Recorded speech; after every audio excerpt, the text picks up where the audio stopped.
په 1952 کال کې جوړه شوې دا د بي52 په نوم هغه الوتکه ده چې د نړۍ په ځواکمنو بمبار کوونکو الوتکو کې نن هم کاریږي. دا د پوځي هوایي چلند په تاریخ کې د امریکا یوه نادره لاسته راوړنه بلل کیږي. امریکا دې پایلې ته رسېدلې چې بي52 د دودیزې جګړې لپاره یوه غوره الوتکه وګڼي، ځکه دا الوتکه کولی شي تر 32 ټنو پورې بمونه ولېږدوي.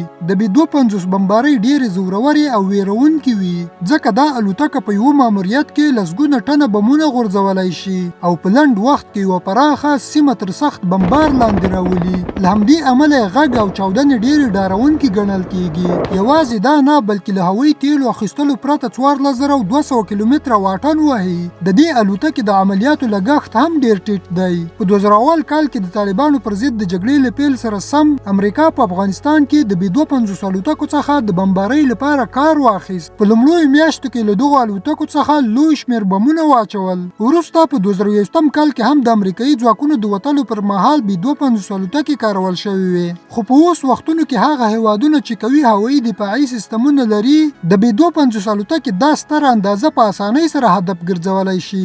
یعنی اوس د ډېرو هیوادونو هوایي حریم کې حتی څو دقیقې هم ژوندی نشي پاتې کېدلی.